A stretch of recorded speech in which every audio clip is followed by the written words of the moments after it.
So good morning and thank you for joining us today on Sustainability Insights with Grace Fatogbe. I'm your host, Grace Fatogbe, and my objective is to make sustainability understandable, simple, and relevant. Today, I'm delighted to have Seun and I, who is the Director of Operations at D. Brown Consulting, join me. Seun and I go a very long way. We met as colleagues at KPMG about 20 years ago and have since then formed a lifelong friendship. Rather than listing Seun's professional and academic achievements, I want to highlight her incredible mind. Seun has the most innovative and forward-thinking mindset I have ever encountered. When faced with a challenge, while others may look for a conventional approach, Seun always finds a unique and innovative solution. So she's the best person to spend this time with me to look at thrifty tips that we can use to ensure that we're able to maintain our lives, our standards of living. So let's dive into today's conversation, which is thrifty tips to help us navigate these really challenging times.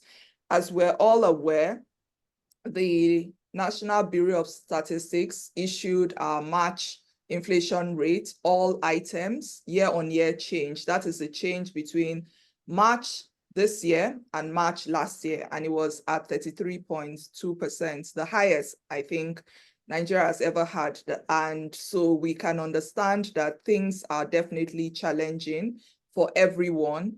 In layman's terms, what 33.2% inflation rate simply means is that what you purchased March last year and paid 300 naira for will cost you about 400 naira to purchase that same item March this year, bearing in mind that our salaries have not increased. So what it means is that it's become more difficult for people to meet their basic needs. So you might wonder, how is this a sustainability issue? Why are we discussing how to navigate through the really difficult periods on a sustainability YouTube channel? Now, in simple terms, sustainability means that you're ensuring that things continue to exist and thrive. So let's look at our relationship as humans and plants, or more generally, the relationship between plants and animals. Humans and animals breathe in oxygen and exhale carbon dioxide, which is often seen as a problem. Carbon dioxide is often seen as a problem. But have you ever considered that plants actually need the carbon dioxide that we exhale for photosynthesis? So what it means is that if we're not exhaling carbon dioxide, plants will not be able to survive. So what this simply means is that plants and animals coexist, each producing what the other needs. But sustainability means that we're producing carbon dioxide in a manner that we do not harm plants. So if we produce more carbon dioxide than plants need for photosynthesis, it's no longer sustainability. So in a nutshell, sustainability is ensuring that we as humans exhale carbon dioxide, breathe in oxygen without harming the lives of plants, or if we extend it to the entire world, without harming the peaceful coexistence of the entire inhabitants of the earth. So let's now come back to our topic. Thrifty tips, living within a budget.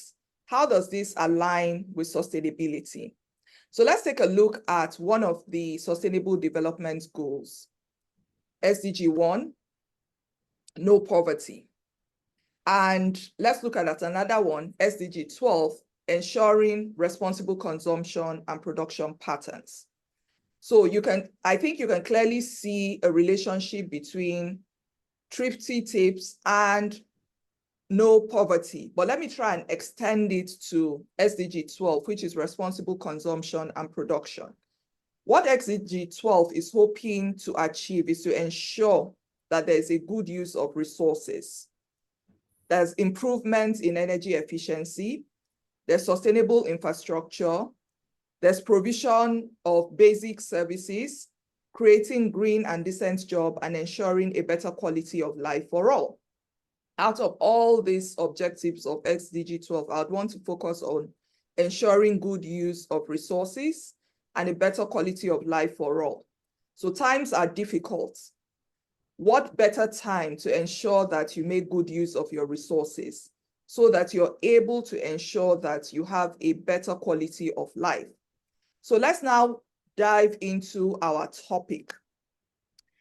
Thank you once again for joining us. And Seun, thank you for joining me. I'm really excited to have you discuss this topic with me because like I know, and like the world will find out, you always look at things from an innovative and creative way. And I think that would be very, very helpful and useful to our listeners today. So like I had discussed in the background, things are difficult. I use the Nigerian perspective to explain, but it is a global phenomenon. Cost of living is actually high globally. Everyone is facing that challenge.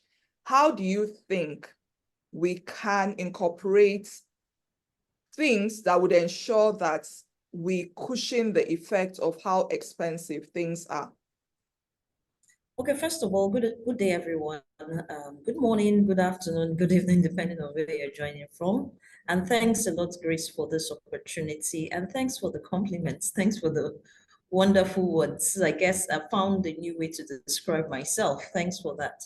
To the question, what are the ways? The interesting thing is there's a phrase or a sentence I've come to love, and it's this. In every crisis, there are several opportunities. So I think the first thing is to have the mindset that, yes, we're in this situation. It's different from where we were before, and accept the fact that there are opportunities in it. But those opportunities will only arise if we do things slightly differently. So first of all, you mentioned a budget. How many of us actually create a budget? And the budget makes provision for everything. When I mean everything, I mean every category. You're making provision for your needs. You're making provision for your wants. You're making provision for miscellaneous expenses. And for those who like to give, you're making provisions for the causes you give to. Then there's one. The first question is how many of us do that? And then how many of us actually stick to our budget and review it? So I think it's the first thing is to start from there, to sit back and say, times have changed. What do I need to do? How can I stretch what I have? How can I stretch the resources I have in terms of time, money? How do I ensure that what I was earning before will start? And we'll find out there's some leakages. It can be as little as, a number of us have this habit. When we are brushing, we leave the tap running. Something as little as turning off the tap while you're brushing, and it's only when you need to rinse your mouth that you open it again. In the long term, we find out that we've saved water. If you're in a household and everybody is doing that. Another thing is some people consume water, sachet water. That's very common in Nigeria. Most of the time, people drink and they just drop it. And you find out that you've not finished the quantity of water in it. If you're not careful, that water will spill, or you just abandon it. And you can imagine leaving 10, each sachet is, I think, about 50 cl. Imagine leaving 10 cl 5 times a day. That means just one person, you've left behind a sachet of water. If you're in a household of 4 and everybody does that, that means that's 4 sachets. In 5 days, you've saved money from a bank. Another example is changing our eating habits. So when we like, we have, every taste is acquired. So we take carbonated drinks. At the cost today, if you take one carbonated drink every 3 days, at the end of the month, you probably have spent an additional 4,000, between 3,000, the minimum would have spent is an additional 3,500 naira. Now, if you just decide that I will cut down my intake of carbonated drinks, I would change my eating habits. Places that I would ordinarily have gotten to the car and driven to, of taking a public transport, I will walk. They are not necessarily convenient, but you do them. And the interesting thing is most of these changes and these lifestyle changes actually lead to better health choices. So we are denying ourselves in quote of some things, but we are reaping the benefits in terms of our health. And if we just, so the baseline is let's sit back and make and reflect. What do I need to change? You before now used to attend a party probably every weekend. Must you attend that? Can you change, and do something different? Initially, it might be uncomfortable, doing it. You might feel, oh, how will my friends feel? But really, if you cannot afford, I'm not saying if you can afford to attend a party every weekend, but if you cannot afford it, then don't attend. And if you can afford it, what are some of the things you can change? So I guess in summary, I'm sure this has that's the baseline. We can then delve deeper into some other things. Yeah, excellent, excellent. Thank you, Seun. I really love the fact that you started off with a budget. And I think that's something that a lot of people may not already have incorporated. And the more practical challenge for a lot of people is they may start off with a budget at the beginning of the year, but somehow veer off the budget. I know that typically in Nigeria where we live, you have unexpected things coming up. Someone is getting married, someone is doing a birthday, and then they bump in on you and say you must buy the asoebi. And it's usually a challenge for a lot of people to turn down this buying asoebi, incurring unexpected expenses on behalf of, because of somebody else's event. How do you think people can actually develop the I don't know if the right word is the stamina or charisma to be able to identify what to turn down? An example is somebody invites you for a wedding and makes you buy an asoebi Ankara, maybe 5,000 naira. You can part with 5,000 naira. That is not the challenge. But then how much it will cost you to sew that fabric to attend the wedding? A fabric that possibly you don't even like, is not your design, it's not your pattern, and you probably never wear. So what are your advice on little things like that? Because that's another way to Thanks for that. spend your money. Yeah. I find the question on Asoebi very interesting. So I have a policy. I don't buy Asoebi.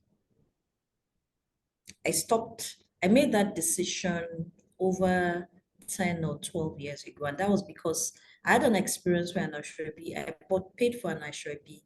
And shortly after, the fabric had faded. And I was upset with myself because I felt cheated. And told myself the only way to avoid it was not to buy. Initially, it was tough. I'll be honest. Telling people no, because then people will look at you funny, some people will get upset. But then I found another way around it.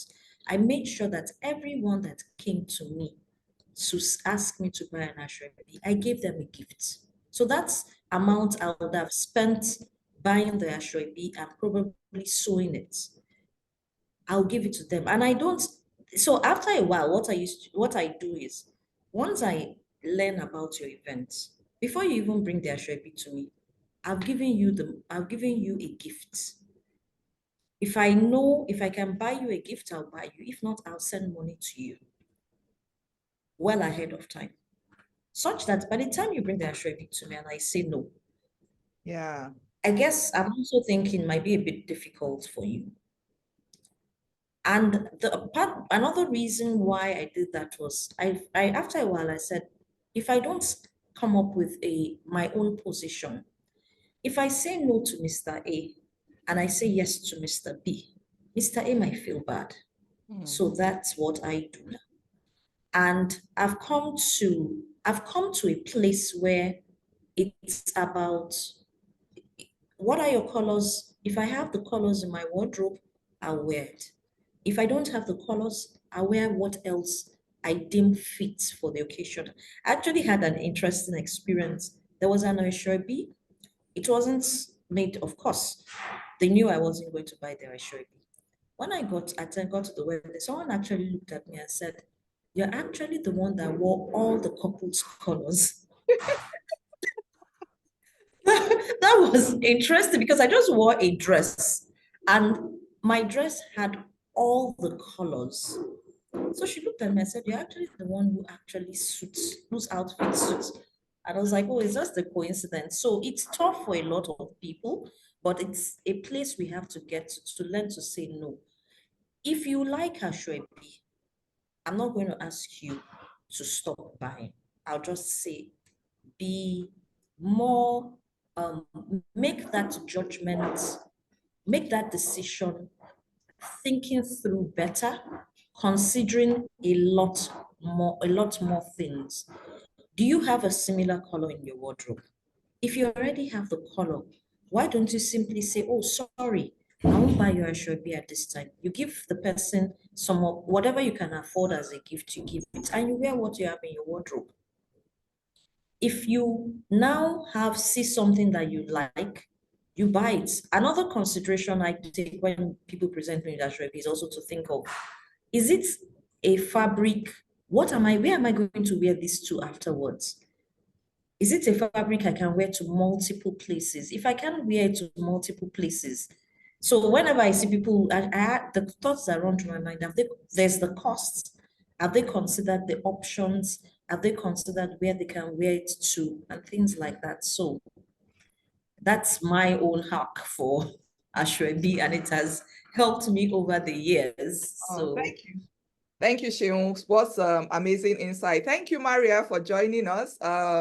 We're discussing on Thrifty tips, how to manage your budget in this really difficult time. So, Seun, I really loved your perspective. Oh, great. Yeah, I really loved your perspective on the Ashwebi. So, listeners, I hope you've picked something that you don't have to buy every single Ashwebi if you can't afford it. Because apart from the cost of the Ashwebi itself that you're giving to the celebrants, there's also a cost to you of having to sew that fabric. So let's look at possibly giving the person a gift that you can afford so that you're not putting strain on your finances. And that way you would be helping achieve SDG 12, which is responsible consumption and production pattern. Because typically what happens when you buy every single Ashwebi that is presented to you is that you end up consuming more than you need because you now have a wardrobe filled up with maybe 100 different Ashwebis from different events that you've attended that you possibly may not wear again. Or even if you wear them again, you then have more clothes than you actually need. So thank you very much, Seun, for that very interesting perspective.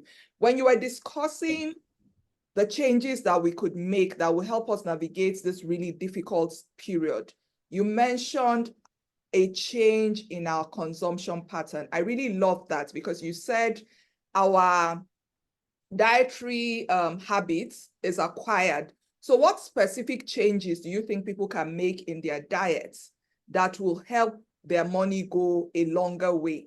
Because we have an inflation rate of 33.2% as at March.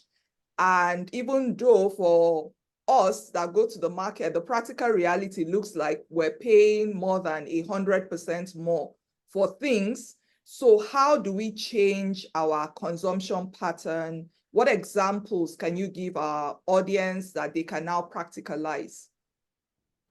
okay, thanks for that, Grace. One thing I didn't mention, when you were speaking about the cost of Ashwebi, one interesting thing is, in addition to the cost of sewing, there's the opportunity cost as well of the outfit or whatever you could have used that money for. Yeah, true, So true. so the cost is not just the cost of sewing, buying, sewing, there's also the opportunity cost.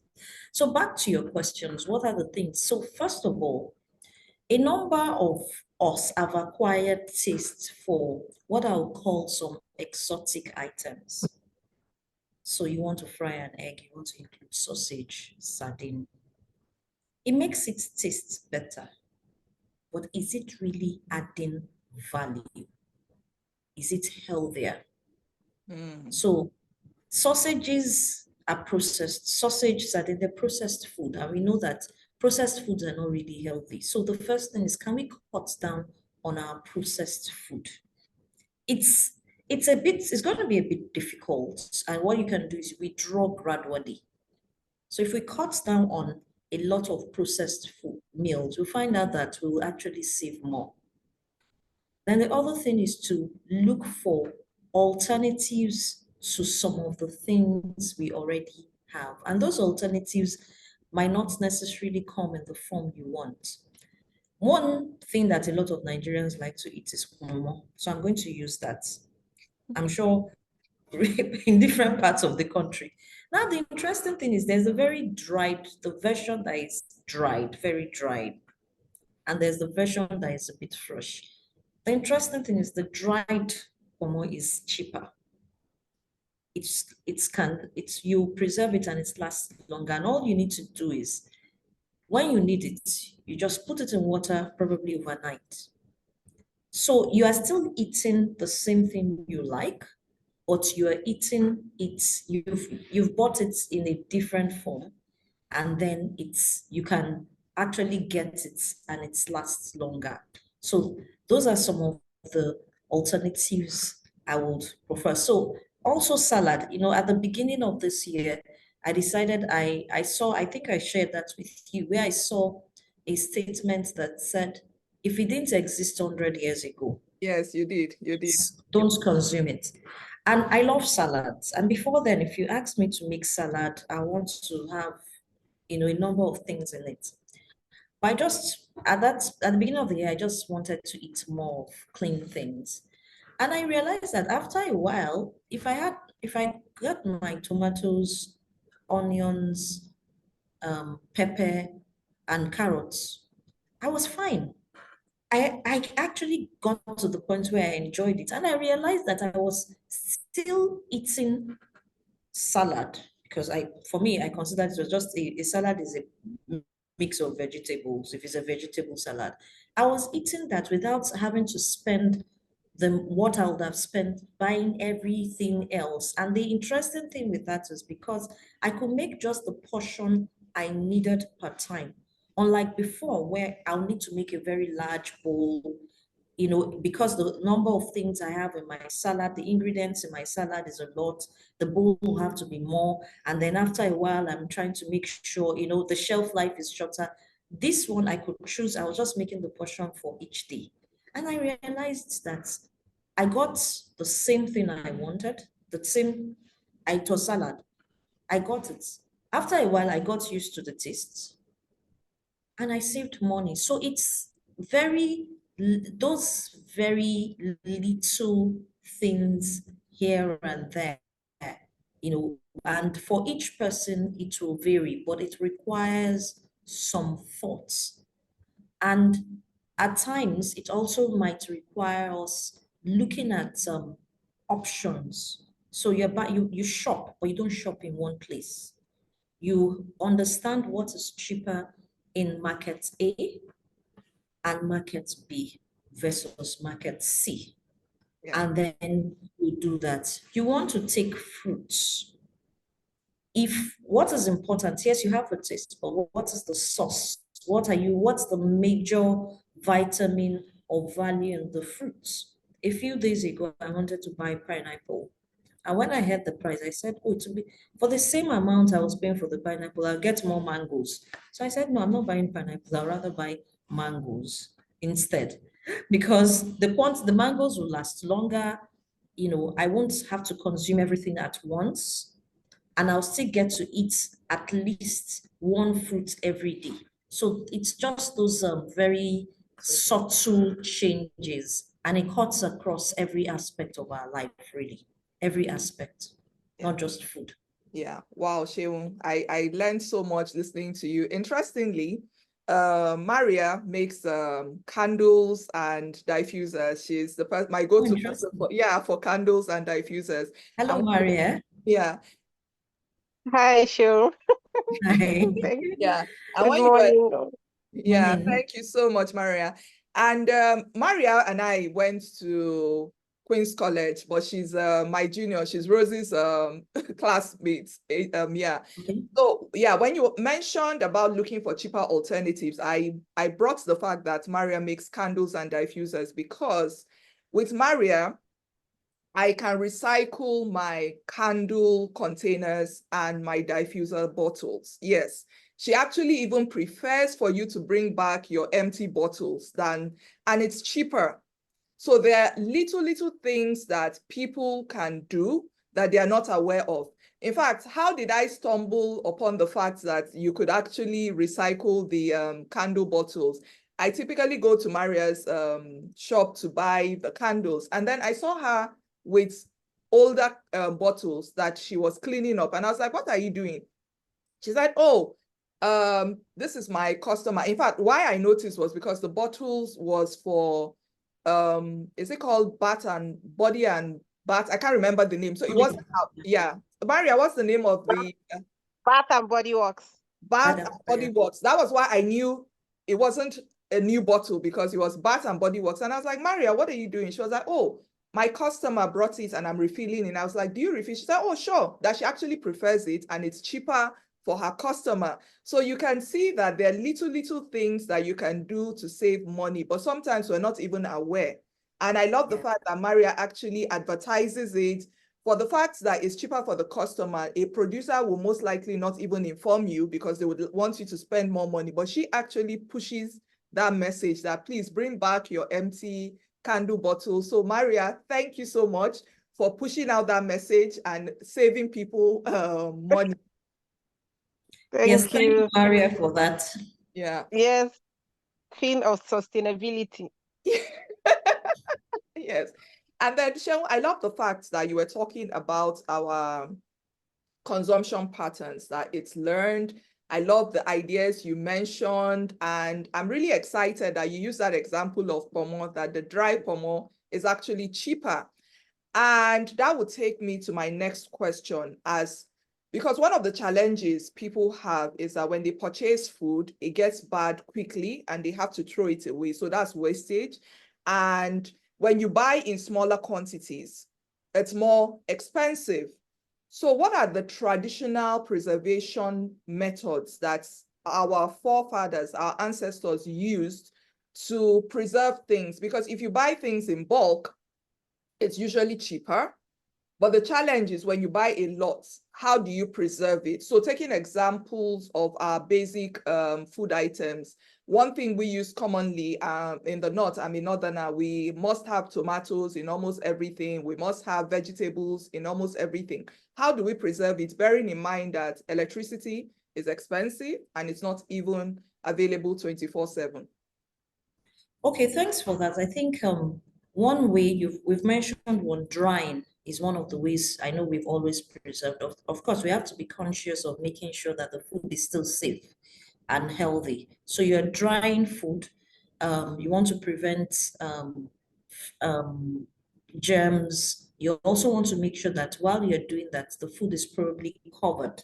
You have something like a screen, a covering over the food, such that the sun rays can still get into it without anything, germs and things in the air. So it's to think of that will require some innovation. Maybe, oh, I have a tray or something I want to use to dry my food. I have the mesh fabric that it's clean, and maybe two of it, I double it, triple it and use it to at least cover the food so that I'm also sure that flies and other insects don't perch on it. Another one is using salt. So interesting things. I got to know about this from my mom, and she said that some people actually, it's now considered there's some things that are now considered a delicacy, where they buy meat and they use a lot of salt on it, and then they dry the meat. So they don't boil it first. The meat is dried. And then before, when it's time to consume, you put it in water so that you can also get some of the salt out. So it's almost like you leave it in water, you get a lot of the salt out, because we also need to be conscious of our salt intake. So that's another method. Another thing is, I know it's now getting more common in Nigeria, which is using either the mason jars or even the Bama bottle. You know, the bottle we use for mayonnaise and all of that. Yes, where you blend your pepper or tomato, you boil and you pour it in that, and there's a way you can actually seal it, and without refrigerating it, you preserve it. There's some food items I've mentioned drying. So those are some of the ways. I know about the north. For example, I know in the north there's a way you dry okra.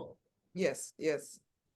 And yes, you dry okra. And the interesting thing is, yes, when you cook that okra, the taste is a little different. But by the time you acquire the taste, you find out that eating okra, it's not the norm. For those of us in the South, we are now not eating it the same way. And we can do that even with some vegetables.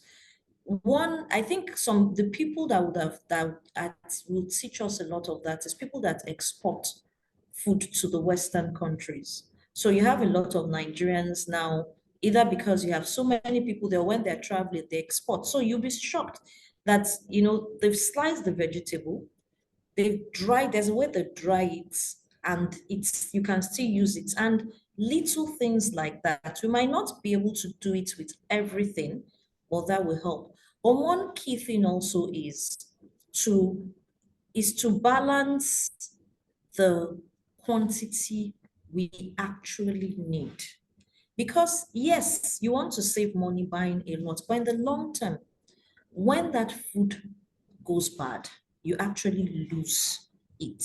So that's another thing, balancing, and at times repurposing. You bought plantain, and the plantain, it's getting it overripe. Rather than before it gets so bad, you can actually cut that up and add it to your beans when you're boiling beans. The beans is tastier, the quantity is more than before. Yeah. So, and it's tastier. So that's the thing. So it's repurposing, but buying enough. And to take advantage of economics of scale, people can start coming together to Yeah. buy food in bulk. Friends, colleagues at work come together, you pay, you take advantage of the economics of scale, but you go back home with the quantities that are good for you. There are a few platforms now that offer that as a business to Nigerians, where you go online, you can shop, and on their platforms on the website, you can actually choose to split. So you are paying, so an example is maybe they have a basket of a particular food item. You are buying at the rate of one basket, but it gives you opportunity on that platform to split it between a number of people. So the moment you choose that you want to split, you only pay for let's assume you want to split it into two. You pay for half. You are getting the value from buying at the rate of the buying wholesale in quote, but you're only getting the quantity you need. So those are some of the ways. Neighbors, friends, colleagues at work coming together, buying in bulk. And for those who are very good with shopping, that becomes another avenue to make money. You go to the market, you buy for people, you charge them a little markup, and then you're happy. Everybody's happy. So those are some of the ways I believe that we can begin to apply such. Yeah, thank you so much. Thank you for those insights. Now, there's a general belief that eliminating animal products from our diets can help lower costs. What are your thoughts on this? And then I would want to also share a personal experience, which is that my traditional diet, marigi, where from Southern Borno, actually has beans in most of our soups and not animal protein. So the protein in most of our soups is actually beans. And beans is relatively cheaper. Yeah, relatively cheaper compared to beef or any form of animal product. The thing is, for us, it's our traditional food, so we've acquired that taste. For someone else, it may be radically different. But what are your thoughts?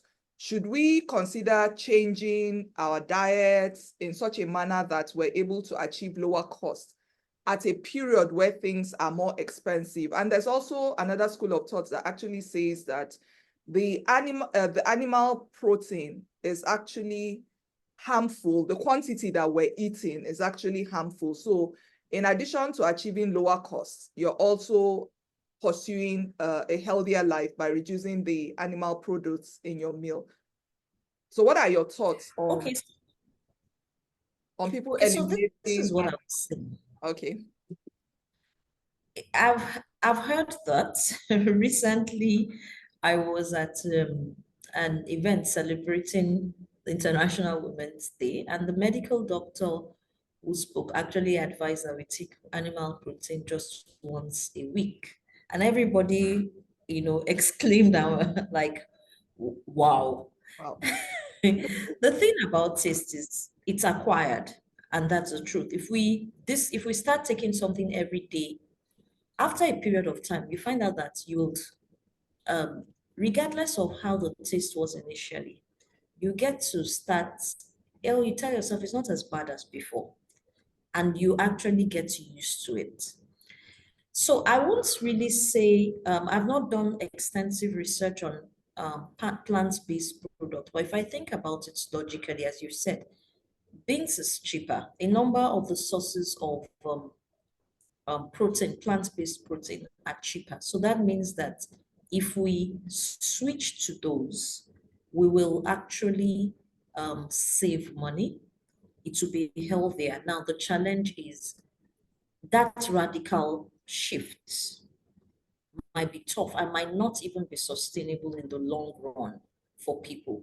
So it's to say, how do we eliminate it, reduce, not eliminate, sorry, how do we reduce the intake of animal protein and increase our intake of plant-based protein? You mentioned beans and a number of other legumes, a number of other things. How do we do that? How do we also add, I guess for a number of people, the challenge is also variety. They might feel, plant-based protein might be boring.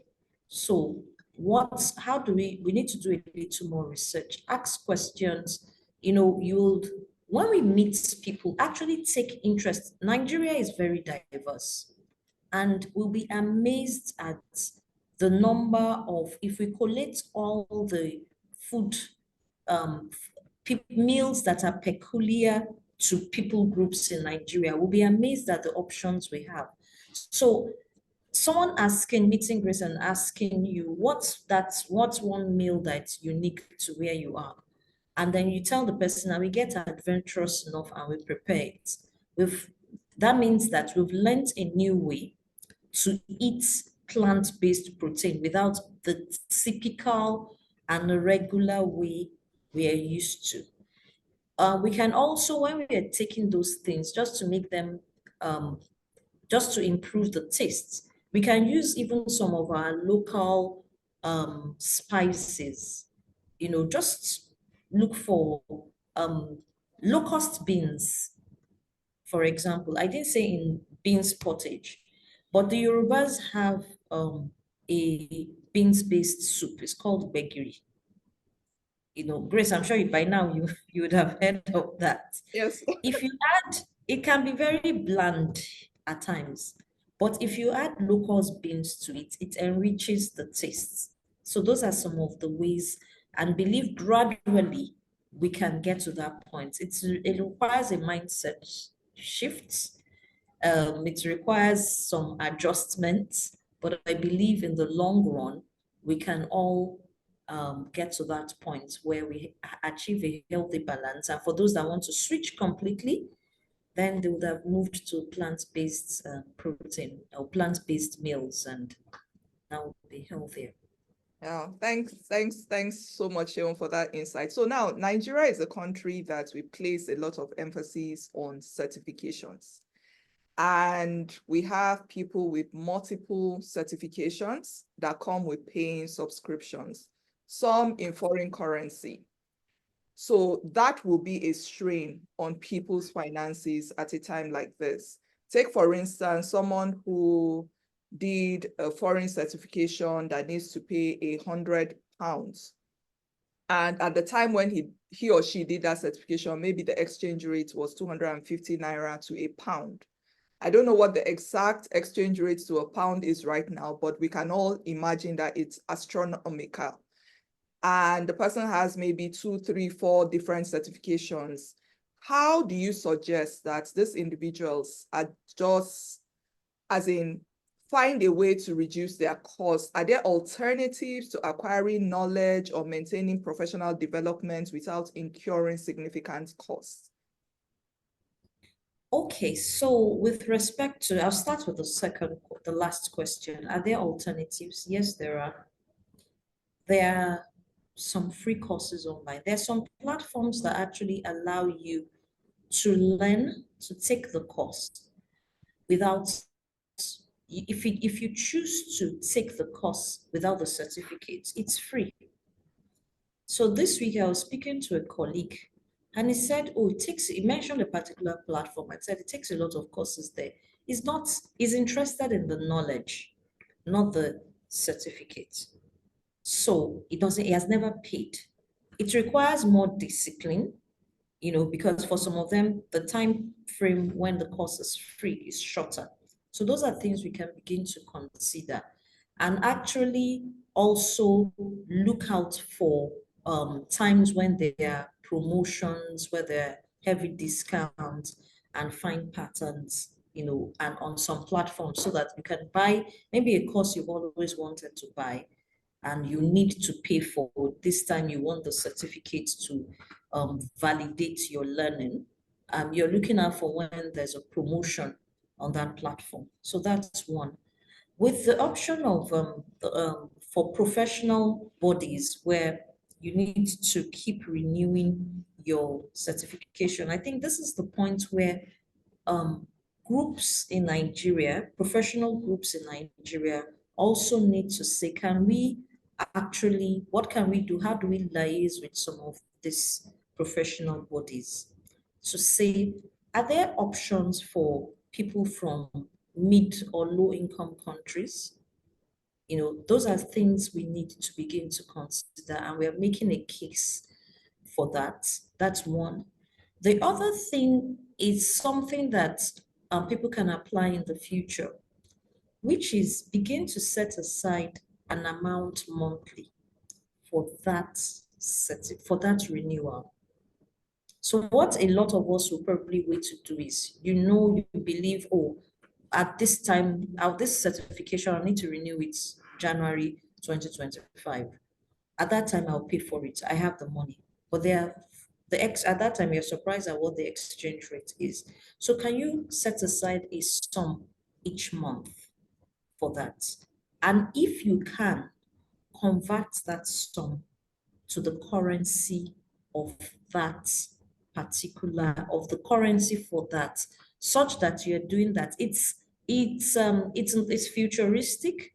You might not get the value now, but those are it. Those are the things. And then also get to the point where I think, and we have this thing, and this is something beyond us here. This is something that there might be other groups, maybe people in the human resource space need to also begin to consider. Is it really I know certifications validate knowledge, but really in the true sense of it, what are we most particular about? That someone has a certificate or that the person has the knowledge and skill and can apply it. Because there's so many of us, you find people who have a lot of certificates, and when you interact with them at times, it seems like they've not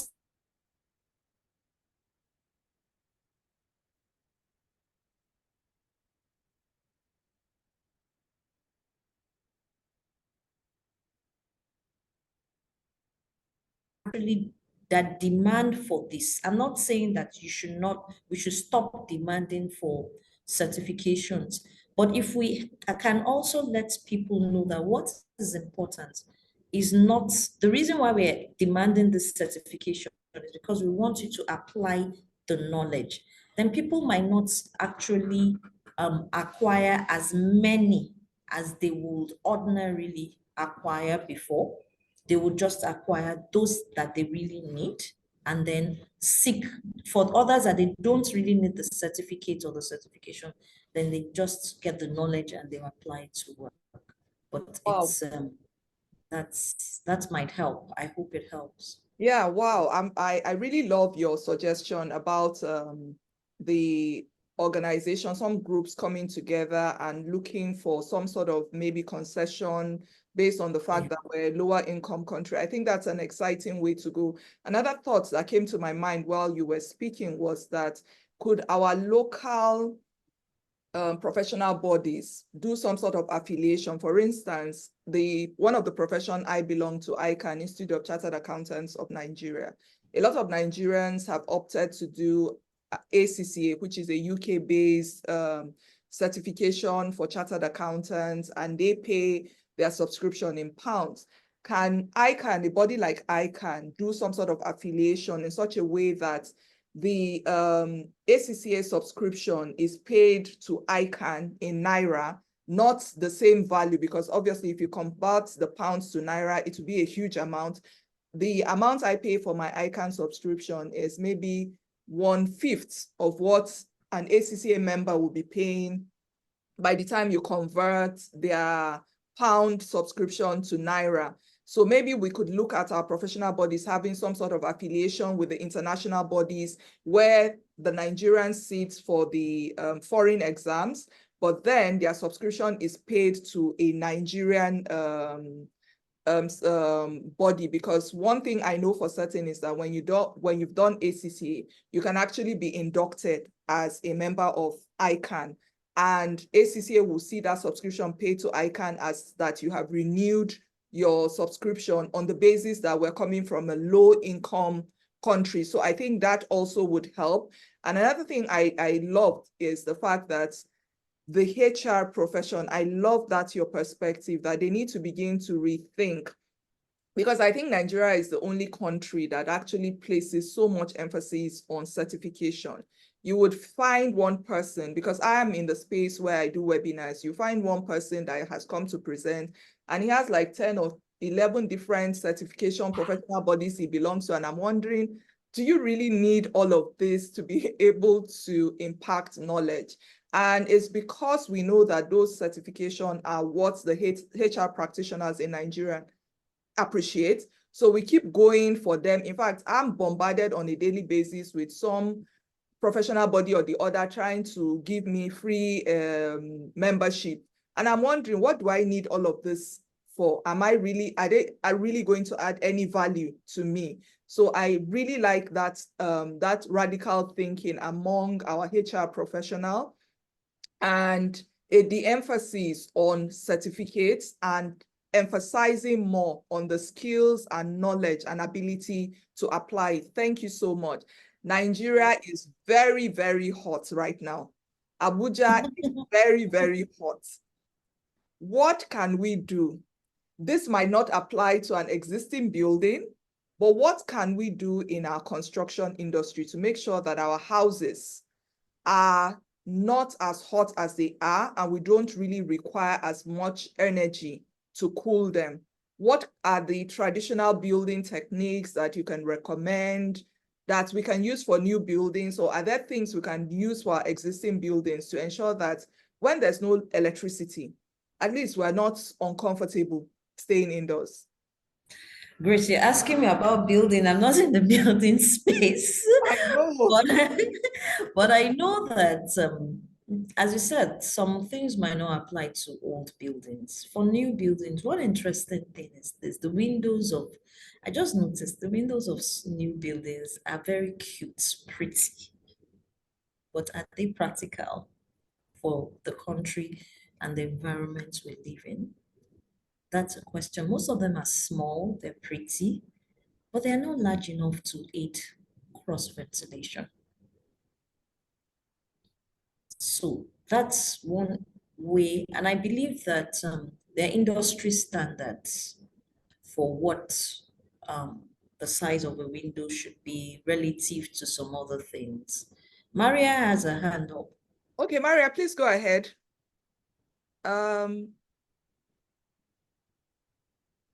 Hello? Hello, Hello, Mary. Maria. Okay, I would like to contribute to what you asked because by profession, She's I'm an an architect. I'm a forgotten architect. So Oh, that's the interesting. first thing, That's the interesting. first thing that has to do with energy efficiency in buildings, and so your building is not hot. The very first thing has to do with the orientation of the building. So we know that the sun rises in the east and sets in the west. So this affects when they're doing the planning of the building. If you have the bedrooms are supposed to be in a way that the shorter side of the building should be on the northeast axis, because if you put let's say the longer axis anyway on the east and west side of the building, then a lot of the building will always be hot. wow. So it has to do with the way, yes. So when architects go to the site, they first have to locate where is the north or the east of that building. Then that will now determine how they would arrange the rooms, either the living room, bedroom, and all that. That's number one. That will contribute to how intensely your house absorbs the sunlight, and then it's very hot. Then another thing is the sizes of the windows, it's not about flooding the place with big windows. But if you notice where there's like full glazing in a place, glazing is like a lot of glass. When you're climbing that place, maybe it's like a staircase area. If you're climbing, don't you feel very hot? Yes. So because that also retains heat. So there's a way you calculate that is appropriate. The glaze is not having two small windows, but there's an adequate size of it. And then if you, of course, flood the place with the glazing from end to end, like how we have in shopping malls and public spaces, then definitely you would need a lot of energy, like AC, to cool the place down. But what modern, construction things have done is now the type of glass that they use for those kind of buildings help to reduce the impact of the sun rays when they have that large, um, this thing, when they have large openings like that. So on your own side, also, there are also things that people can incorporate, like shading devices. So shading devices would depend on also the type of building and orientation. So you can incorporate that in your house. If you notice that there's a part that is exposed to a lot of sunlight, then you can call a professional and add those shading devices. So you will still get enough air coming in, but then the shading devices helps to reduce the impact of the sun. So I think those are the few things that I can think of at the moment that can help to minimize, but it has to do with from the construction stage, as Grace rightly pointed out. So I hope you've been able to take some of the points Yeah. Yes. from me. Thank you. Thank Yes, you. thanks Thank a lot, you. Maria. And what I hear from this is maybe, just maybe, a lot of buildings, a lot of people when building don't speak to architects. Yeah, true. So because they probably don't know that. So Maria has shared a lot. I never thought that I would never have imagined that the orientation will impact so much on a building, but just goes to tell us the value of professionals and the value of seeking the advice of professionals. I think one thing I also believe is that maybe making our homes a bit more green might also help. Yes. More plants might help us to manage the effect of the heat, but it's really very hot in Nigeria at the moment. It's really very hot. Yeah. Wow. Thank you so much, Seun. Thank you, Maria. We've had a really interesting 1 hour. I can't believe we've already spent an hour here. and to our guests who join us, Sarah, Wama, YY, I'm assuming that's Yambao. I'm assuming that's Yambao Yaro. Yambao, please confirm if I'm right. Sarah has her hands up. Sarah, you have the floor. Hi, good morning, everyone. Sorry I joined late. I had another meeting, so I had to rush up here. So I think when I joined, you guys were talking about food and sustainability in the food industry. So mine, I guess, is a question to you, Grace. I know you work with NICEL. My question is there any concerted government effort on enhancing not necessarily preservation to drying, but preservation of perishable goods? So I had a friend talk about going to K2 Mall 12 to try and do a bulk purchase as suggested, which helps individuals that come together, but on a larger scale. She said the day she got to K2 Mall 12, which is a market where a lot of commodities like tomatoes, pepper, and all those vegetables from the north, it's a central point of offload. And she said the day she got this, that there was so much wastage and deterioration of perishable foods. And what the sellers do is they just keep transferring the cost to the remaining quantity that isn't spoiled. And sometimes you go to the market, tomato is very expensive today because half of the batch is spoiled, or maybe the truck broke down.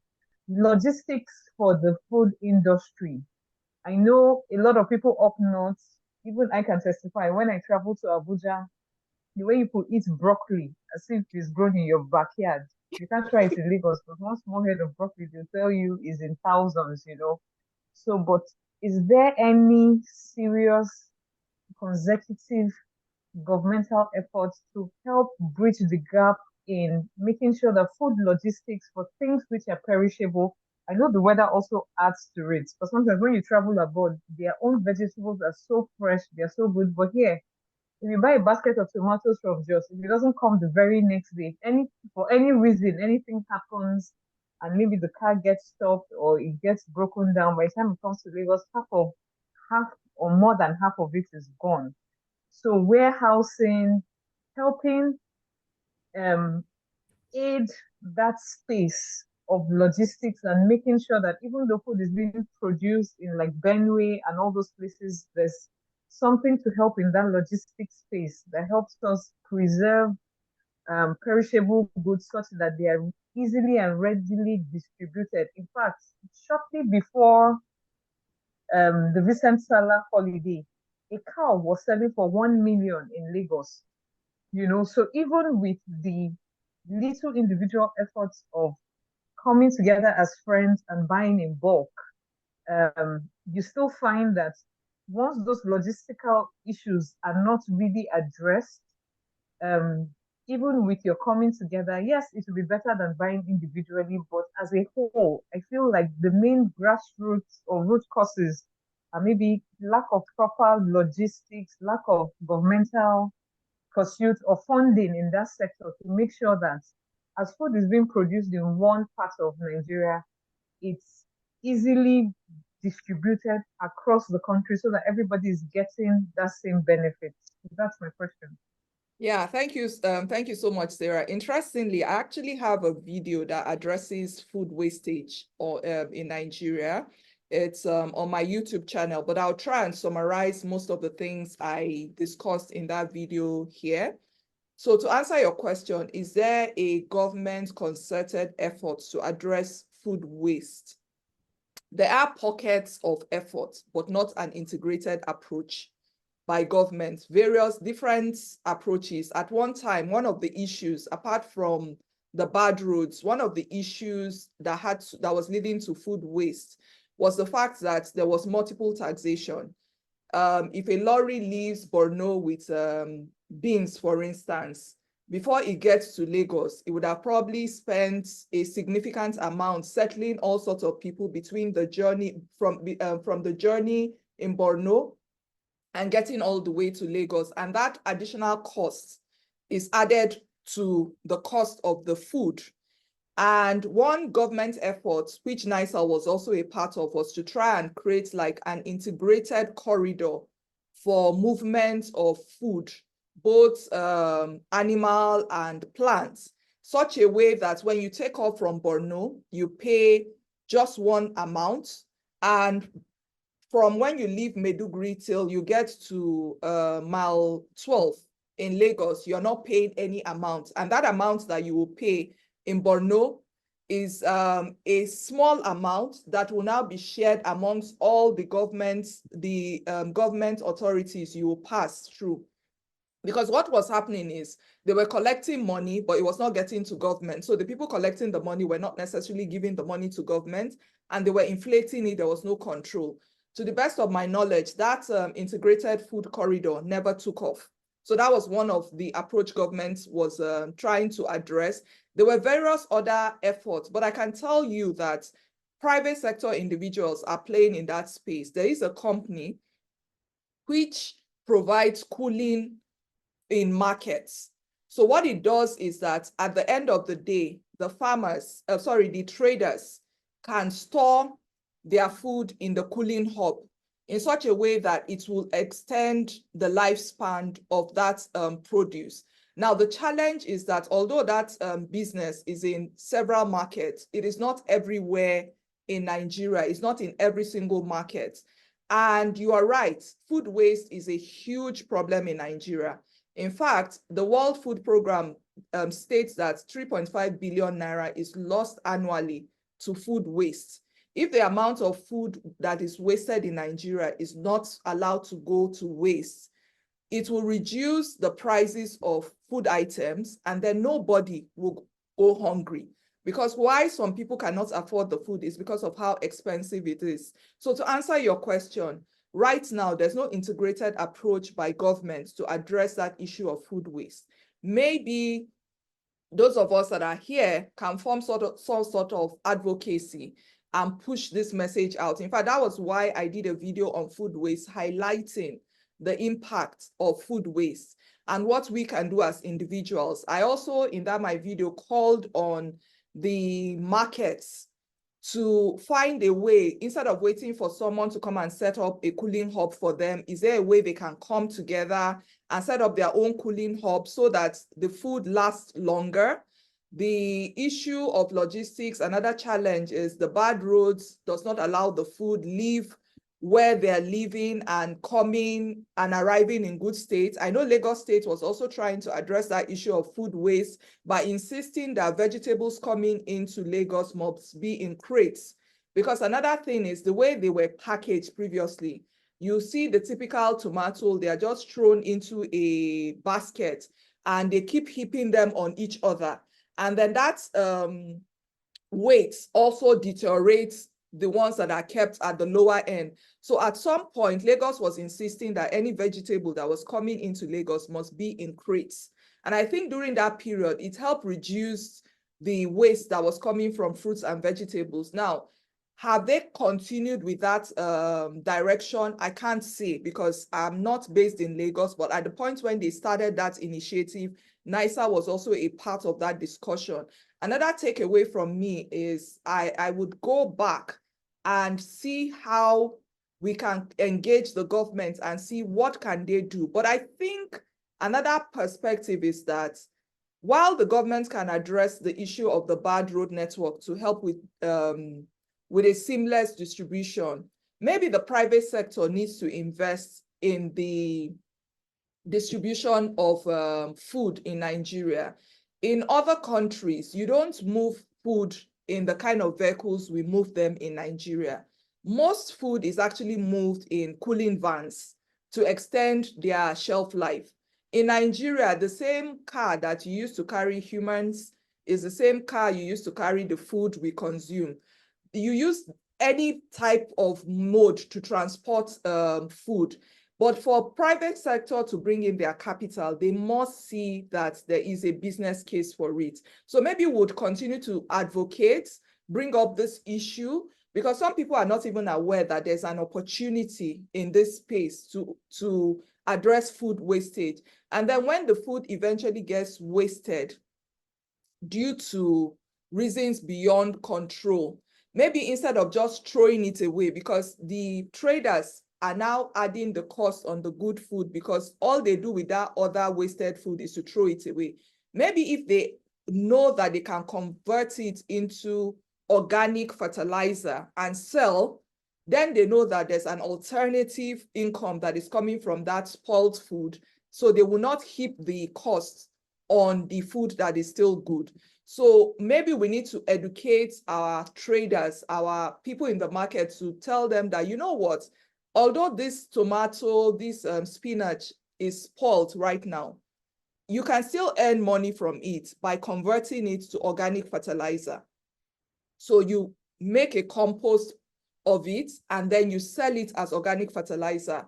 Now, they will be interested in converting it into organic fertilizer if they know there's a market for organic fertilizer. So maybe we can help them by educating them that there are actually farmers that are looking for organic fertilizer. We can teach them how to make compost, or we can even be the one to make the compost, to say, you know what, bring your spoiled tomato, your spoiled spinach, I will pay you X amount for that spoiled tomato, spoiled spinach, and then I convert it to compost, and then I sell the organic fertilizer. So those are my thoughts on it.